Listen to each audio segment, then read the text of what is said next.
Hello, my name's Cassie and welcome to my new channel. I'm new to Booktube and I've always wanted to start one, so I figured I'd start with a book tag. I just thought that would be a good way for everyone to figure out what I like, what I don't like, my taste per se. So without further ado, we're gonna get into a book tag. It's the recommendation book tag, which was originally started by Steph Borer and then edited and added onto by Larry Reads. So I'm gonna do the extended version because I think it'll be a good way for you to really see what I read typically and know going forward what I'm interested in. But to be honest, I think I'm open to picking up almost anything, so which I think you'll see when you see how things vary with what I've read. But we're gonna get into the tag now. So first question is, a book you tell people is your favorite. So this is hard. First question off the bat is really difficult. Obviously I have a lot of favorites. I am a very indecisive person, so it's already hard for me to even have picked one for this question, but I tried to keep it so that there's books throughout this whole tag, so you get an idea of some of my favorites. But a most recent favorite that made my top favorites list and probably is in my top 5. That book I'm gonna talk about is Pure and Essie by Susanna Clark. I love this book so much. After I finished reading it last summer, I just sat with it and held it and thought about it and told everyone I know about it. But if you've read Pure and Essie, you know you can't really say much about it. Definitely one you have to go in blind for, which I know is annoying to say, but just the truth. I really don't recommend looking up the synopsis or anything. And in general, I'm not a synopsis person. I like to go in without any knowledge for most of the time with a book. I go based on vibes. Anywho, so yeah, I love this book so much. It is fantasy. It is short. It's about 240 pages. Yeah, and basically if you loved fantasy as a child, I think as an adult you should read this book, if that makes sense. So that's my recommendation on that one. The next question is, a book that is your guilty pleasure. I went with The Knife of Never Letting Go by Patrick Ness.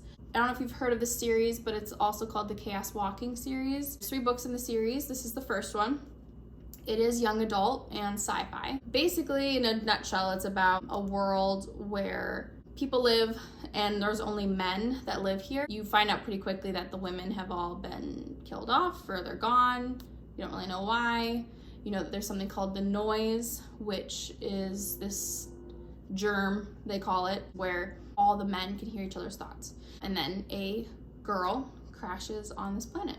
So things unfold from there. So, but anyways, the reason I call it a guilty pleasure is because I loved it, but like, I know it's not gonna be for everybody. And I know it's kind of wild and out there at times a little bit. It's very different. But it worked for me. I love it. And I've read it twice. This is the first book, and then I've read the whole series once. It is a movie, which is why I decided to read it with Tom Holland, but don't see the movie. Trust me, just read the books, don't go see the movie. And if you've read the books, don't go see the movie. I love you, Tom, if you're watching, but no, that ain't it. So I'm sorry. Okay, goodbye. The next question is, a book everyone loved but you didn't. So there's a few books I could have done for this one, but this one's very popular amongst a lot of people. It's not like a recent popular, but people cherish and love this book. So here we go. My book for this is The Book Thief. I just recently read The Book Thief for the first time. I missed it in like high school, middle school, whenever people read it. My school didn't have us read it. I read it as a buddy read with someone in my family recently, and I didn't hate it, but I didn't love it. It was probably around like a 3-star for me. It's just that, I don't think I have to explain what The Book Thief is about. Well, I love the story. I think it's an important story to read. I can understand why it was a required reading, but I had a problem with how the style of it was, like how it was sporadic at times. Didn't work for me, and I do appreciate it and I love that people love it, but it just wasn't for me. The next question, the 4th question, is a book you read the fastest. For this, it's a whole series I read the fastest, but that is Heartstopper. I know Heartstopper is a graphic novel series, but they do take some time to sit with. I mean, you don't have to read them all in like one sitting. I have all 4 of the books. They're back in my graphic novel section behind me. I love graphic novels so much, but these really did it for me. These were amazing. I love Charlie and Nick so much. But it's by Alice Oseman, if you didn't know. It's very popular. I love the show too. I recommend the show. Can't wait for season 2 in August. But anyway, I couldn't put it down. I loved it. I laughed. I teared up, I think. The 4th book did make me cry, which is the latest book in the series. If you don't already know about Heartstopper, then where have you been? But basically, it's a love story between 2 boys in high school. Kind of the process of going through life and changing at that age too. Coming of age, for sure. And I have read some of them a second time through, and I'm gonna read the whole series a second time through before the next books come out. So yeah, highly recommend. Okay.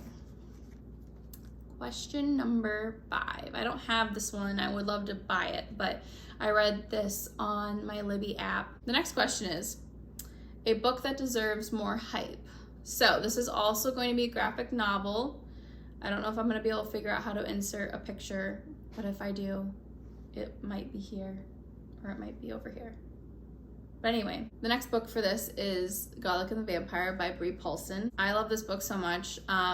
It's not real popular. I mean, I think the reviews are good on it, but I just don't think a lot of people have known about it yet. Everyone should go check it out, especially if you like graphic novels.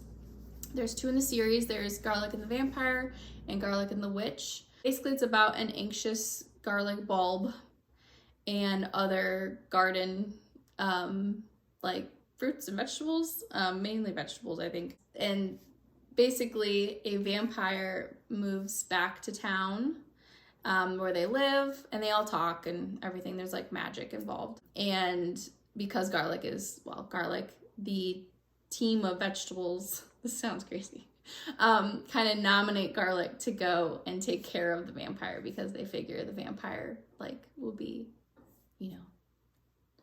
afraid or won't be able to hurt Garlic. But Garlic is a very anxious bulb. But yeah, it's very cute and sweet. I know I'm probably not doing it justice at all, but I loved it so much. The artwork is beautiful. I wish I could show it to you right now. Garlic and the Witch was also very good. I liked the first one a little bit better, I think. But no, I really highly recommend it. It warmed my heart and I loved it so much and I want to buy them, but I gotta pace it sometimes. So anywho, next up, the next book, a book that is becoming a movie or TV show. So this might be a little known fact. I actually don't know, but I recently went to an author event for this book and I got it signed and found out it's going to become a TV show. So the next book for this one is Crying in H Mart by Michelle Sonner. I love this book so much. I did listen to this also on audio, which is narrated by the author, Michelle Sonner. Highly recommend that. Usually with, narration by the actual author, I try to do the audiobook. Basically, she said at her author event that she is writing the screenplay for Crying H Mart to become a TV show. So, I don't know if you knew that, but you heard it here first. That's what I'm here for. But anyway, if you don't know what this is about, it's been on the New York Times bestseller list for like ages. I don't even know. I mean, it's like she must be breaking records at this point. Michelle Sonner is a musician, and this is her first and only book she's ever written, and it's about her life, but it's about like her and her mother's journey with cancer and getting sick and the good and bad of their relationship. It's very like raw and real story. Also, like if you liked I'm Glad My Mom Died by Jeanette McCurdy, love that book.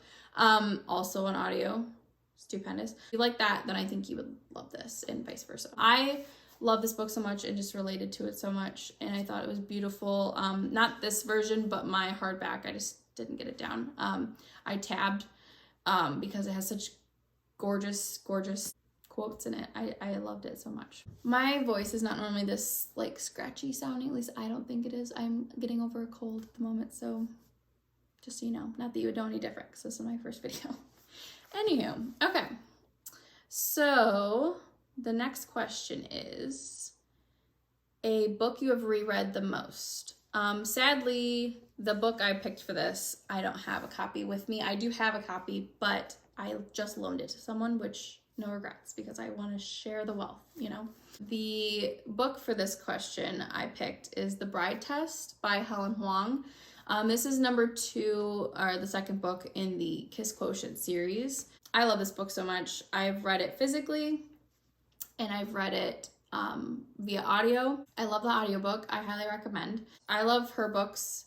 They all have characters that are neurodivergent, which I think is amazing. You just don't get that representation very often, I feel. The second book, I think, is probably the least liked generally of the series.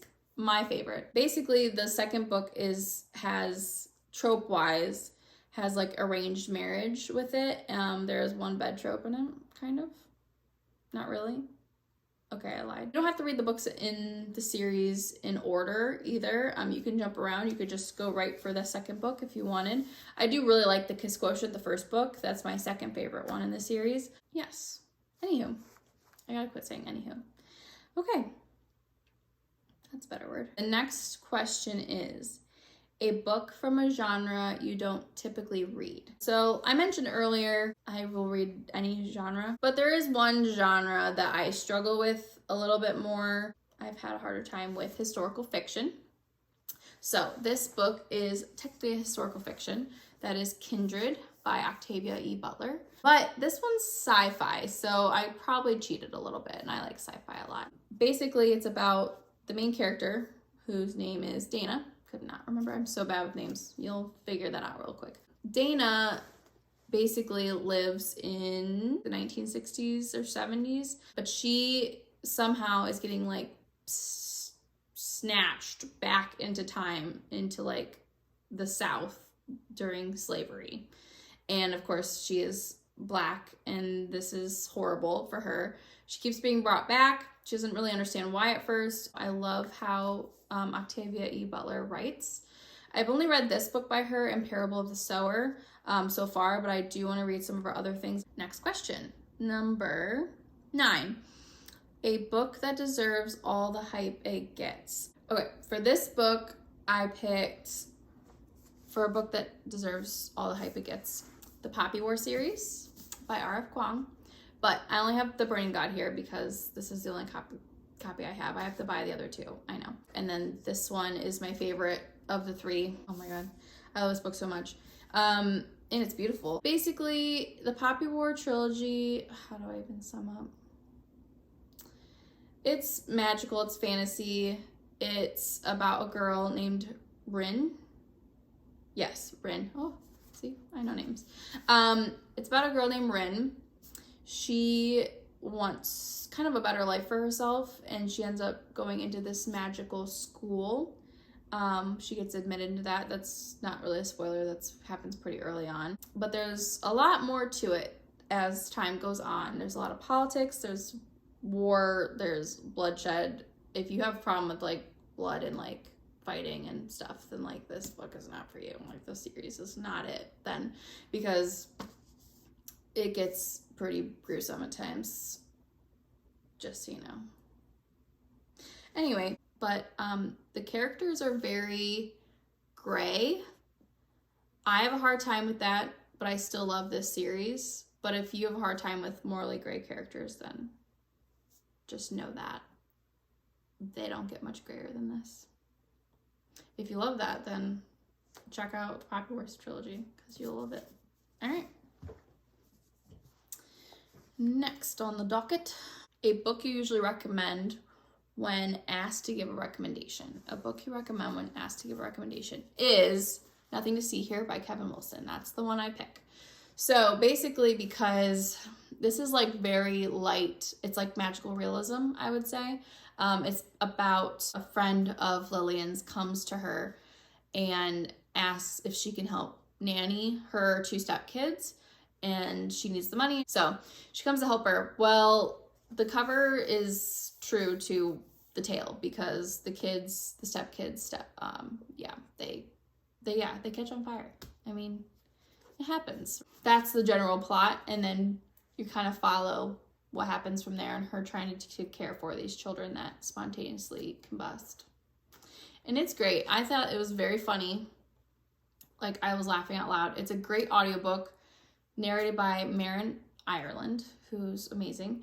Very short audiobook. I think it was like 6 hours or so. And yeah, I love it so much. I just think I recommend it to people more because it's easy to recommend something that's kind of funny. And if people are like not sure about fantasy, this is like as light fantasy as you can get. It's just like, that's the only element really to it that's like fantastical. So I recommend this. Nothing to see here. Captain Wilson. Next up, a book that has your favorite characters. I would say for this one, it'd be Sheets by Brenna Thumler, another graphic novel. It's just so pretty. Just look at it. I mean, it's pastel-y. All the colors in it are pinks, blues, and purples, pretty much. Little bits of green, but it's really pretty. This is a series. Sheets is the first in the series, and there's Delicates, and then the new, latest, I think last book, Lights, is going to come out this September, I believe. I love this so much. This is a middle grade, but it's for everyone and anyone, I wholeheartedly believe. Basically, this is about a girl named Marjorie who meets this ghost named Wendell in her laundromat that her family owns. Yeah, and it's cute. It's bittersweet. I love the characters because Wendell is the most adorable, lovely, amazing character of all time. And I personally relate a lot to Marjorie, the main character that's not a ghost in this story. Just really beautiful. You can kind of just see the colors in here. It's very pretty. But yeah, I love it so much. Okay, the next question is a book you wish you could live in. So for this question, I'm going to pick A Psalm for the Wild Built by Becky Chambers. I just read it in March. I read it while on a flight to a vacation, and it was perfect because this book is all about taking a break. It's a monk and robot book, so it's a series, it's a novella, it's very short. Let's see, how long is it? Nope, let's be exact. 147 pages, ladies and gentlemen. It's very slow paced, it's very chill. It's basically about a monk who is just trying to reconnect and find their purpose again. They're just trying to find who they are. They're kind of lost. They're trying to see who they want to become as a person, who they want to, their job to be, what gives them joy, but they also like want to connect with nature again. Basically, the robots that were part of this world decided to leave. They dropped their tools and stopped helping the human beings, and they went out into the wilderness. And then people kind of went back to where they didn't have cars, they didn't have robots or machinery, and they kind of went back in as far as what their civilization like had. But then along the monk's journey, we might run into a robot that is super cute, and I love him, but I don't want to get into that too much. Go read the book. It's really cute and good, but the world is beautiful. It makes you just want to sit with a cup of tea and sit by like a fire or sit outside and just read and enjoy life. Like, it just makes you want to like take a deep breath and just relax, and that was great, and it's what I needed at the time. So this was like the perfect read for vacation. It was good on a plane ride because I almost read the whole thing on the plane ride. So yeah. The next question is a book you thought you would hate but ended up loving. And for this one, I said The Outsiders by S.E. Hinton. I just read this book about 2 years ago, I think. Never was required to read it for anything. And yeah, I thought it was pretty well liked and thought I wanted to read it. I do like to check in on classics and different books that I missed out on. So I decided to pick this up, and I loved it. I didn't think I was going to, just because I know it was like required reading, and you're like, oh, then it's probably not something you just like sometimes. I know that probably sounds stupid, but you know, I just wasn't sure if I was gonna love it, and I really loved it. I thought it was amazing. I love Pony Boy. Yeah, I mean, that's what you gotta know about that. I think a lot of people know what The Outsiders is about. If not, then just go check it out. there you go. All right, next question is a book that made you cry. So for this one, for a book that made you cry, I picked Anne of Green Gables by Lucy Maud Montgomery. This book is beautiful. I love this book so much. I did cry. Obviously, that's why I picked this prompt. It's about found family, and it's all together like an adoption story, and I just think it's so beautiful. I love found family. That's my favorite trope. I mean, this is like a bittersweet book. Like, it's happy and sad. Yeah, it's so good. It is a children's classic. I honestly, this is like when people say like, I want to get into classics and what should I read? I literally say Anne of Green Gables, because it doesn't feel like you're reading anything that's like heavy or anything hard to read. I think it's very easily digestible. I either say this or Little Women. I love Little Women too. I couldn't make it fit in this book list, but just know I love Little Women. And Beth has my whole heart. Oh, so sad. Oh, that also made me cry. Okay, so also with this question, Little Women. All right, that's like a given though. I recommend Anne of Green Gables if you want to cry. No, not necessarily will you cry. It just worked for me. I don't know. You might cry. I don't know what you're into, so. A book you wish you could read for the first time. So, for this one, it's a little more personal, I would say. Of course, I mean, I was a Harry Potter kid. I know a lot of people are Harry Potter kids. Would I love to read Harry Potter again for the first time? Yes, of course. But I'm not gonna do Harry Potter. I love Harry Potter, but I'm not gonna do that. Also, She Who Must Not Be Named sucks. So anyway, I went the route of telling you about a different middle grade book I loved at that time period and that age, which is Bridge to Terabithia by Catherine Patterson. I was required to read in 6th grade, and just because of my age and the timing, the movie came out around the same time we were required to read this. Love when that happens. A lot of times when I read growing up, my mom would read a book with me. So like I'd get my copy and she'd get another copy, or we'd share the copy. Like she'd go to the library and get one, and we would read them together, whether it was for school or like she read all of Harry Potter with me, and so did my brother. So we read this together because she just loved to read and wanted to see what we were reading, which I think is great. I read so much because my mom and dad read so much, and I was just always around reading, or they were reading to me, always. So this I read in 6th grade. It's very short, and then the movie came out, and I cried reading the book the first time, and then my mom and I went and saw the movie together, and we bawled our eyes out. It was so sad. But I just cherish that memory, and I wish I could like relive that time with her. So yeah, basically that's why I picked this book.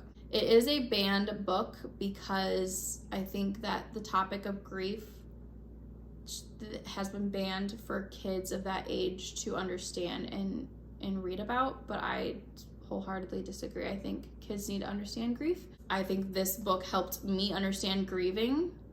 I've reread it since and I still feel that way. Honestly, I want to reread it right now. It is about, you know, your imagination and friendship, but like losing friends and how difficult that can be to understand that as a child. And I just think this book is so important, and I just wish I could go back and reread it like I did the first time, because it was great.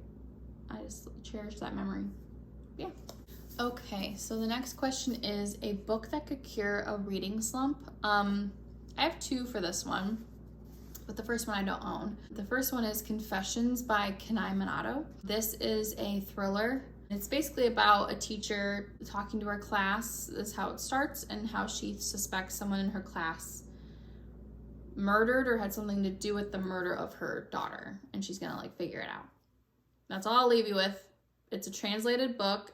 It was really well done. I loved it. I mean, I don't read a lot of thrillers. I just have a hard time with thrillers sometimes, because sometimes I think they're predictable, but this, I was not predicting anything with this book. It was crazy. And I liked that it had different points of view with it too. So you got some kids' perspectives and then the mom's perspective and finding out what really happened. But it is absurd, but I really loved that about it. But another one I would say for this question is The Grace Year by Kim Liggett. Liggett. Sorry, Kim. First of all, this cover is beautiful. I don't usually like faces on covers, but I think this is absolutely gorgeous. And I think that the pink is beautiful. I love pastels. I had heard this advertised as like The Hunger Games meets The Handmaid's Tale because this is a dystopian. It is YA. And yeah, I would agree with that. It's basically about how these girls and these people live in this town where the town like elders believe that women, young women, when they turn 16, have like magic in them, and they need to rid themselves of their magic. So they make them have a grace year where the girls turning that age all have to go out like into like a, almost like the wilderness kind of. I don't want to give too much away. And have to rid themselves of their magic. And you don't know if they really have magic or they don't or what's going on. And there's like kind of like bidding and things going on where they have to have like a husband and an occupation, and it's all very structured into this kind of society. It was really, really good. I did not want to put it down. I think I read it in 2 sittings, and the only reason was because I like had to go to bed and had to go to work the next day. Otherwise I would have like read it all night long and like never gone back to work. There is a bit of romance in this, just so you know. Maybe look up trigger warnings. Honestly, in general, look up trigger warnings for this stuff because a lot of things can be very triggering to a lot of different people, and I just know that with most anything I said. But anyway, yeah, so I recommend this. This got me out of a slump for sure. Yeah, it's very, very, very good. So the next question is a book you think everyone should read. So a book I think everyone should read for this next question is, so you want to talk about Race by Ijeoma Oluo. I read this on audio actually, and then I had to immediately go out and buy the book. It was just so good. And I did want to reread it and annotate it, which I haven't done yet, but I plan to. I just think this should be like required reading, honestly. I learned a lot from this book, and I think a lot of people could learn quite a bit from this book. But yeah, I really think this should be required for everyone to read. Okay, a book you think would make an amazing movie. So this was the one where I was like, this could be interchangeable earlier with The Poppy War, because I think The Poppy War would be an awesome movie. But also, The Name of the Wind by Patrick Rothfuss. This has been, I don't know if it's serious, but it's not funny if it's not, because don't play with us like that. You know what I'm saying? But apparently this might be made into a musical with Lin-Manuel Miranda writing the music. Apparently this is one of his favorite books, and he's a huge fan of Patrick Rothfuss. And there's a lot of musical elements in this, and I could totally see it being like a musical. Oh my God, that would be so awesome. So I really hope that happens. I love this book so much. I read this a few years ago because of my husband completely. My husband loves this book and basically made me read it, and I read it and I loved it. And then I've read the second book, and the third book has still not come out, which, you know, is just so depressing. But also I want it to be perfect, so I'm not in a rush for that. There is a new novella coming out. If you heard it here first, then I'm on it. The new novella is about Bast. There's another novella that is about Ari, which is another character in the series. How do I explain The Name of the Wind to people? It's magical. It's fantasy, of course, if you didn't already know that. It's like a high fantasy, epic fantasy book. You follow Kavoth, who is the main character, and it is very much a found family story as well. And he tries to better himself, and he tries to get into this school. Everyone's kind of like alchemists, and they study alchemy. I don't want to tell you too much about this book because I think everyone should just go read it. It's so good. And if this gets adapted, I will be so, so happy. Oh my gosh. I would freak out. This would be amazing. Oh my gosh. But yeah, anyway, go check it out. It's the Kingkiller Chronicles, by the way. That's the series. Winding down. Okay, next question is a book you wish everyone would give a shot, even if it's out of their comfort zone. So for this one, I'm going to say The Curious Incident of the Dog in the Nighttime by Mark Haddon. I think more people should check it out and they would like it because it follows a main character. His name is Christopher. Yes, Christopher Boone. And he has autism. And I just think this book, I mean, you learn just so much about the spectrum and about being neurodivergent. It takes place in England, but it's basically this kid. He really is kind of obsessed with Sherlock Holmes, and a neighbor's dog died and he wants to solve the mystery of who did it, but he definitely gets a little bit too deep into other people's personal lives and just in general. But he has a lot of quirks, of course, and there's a lot that comes with that. What's cool is that this book has really short chapters. This is a really, really good audiobook, and it was only like 6 hours, I believe, for this one as well. But yeah, I highly recommend the twists and turns this takes. It's really funny. I know it doesn't sound like it would be funny because I talked about like animal death already, but again, trigger warnings, but it's really funny actually. Yeah, I just really highly recommend it. I think it's really good. If you read Almond, which I'm blanking on the author's name at the moment, but interchangeable in a way of like, if you read Almond, you should read The Curious Incident of the Dog in the Nighttime. If you've read The Curious Incident of the Dog in the Nighttime, then you should read Almond. But yeah, very, very good. And last but not least, A Book You'll Never Forget. So I did do 2 for this one. The first one I don't have. The book is Convenience Store Woman by Sayaka Murata. I read this via audio last year. It's a very, very short book. It was very good on audio. I cannot stop thinking about this book. I honestly think I need to reread it. I loved the beginning, and then the ending for me, slowly I lost that same like spark of like the love I had for it at first.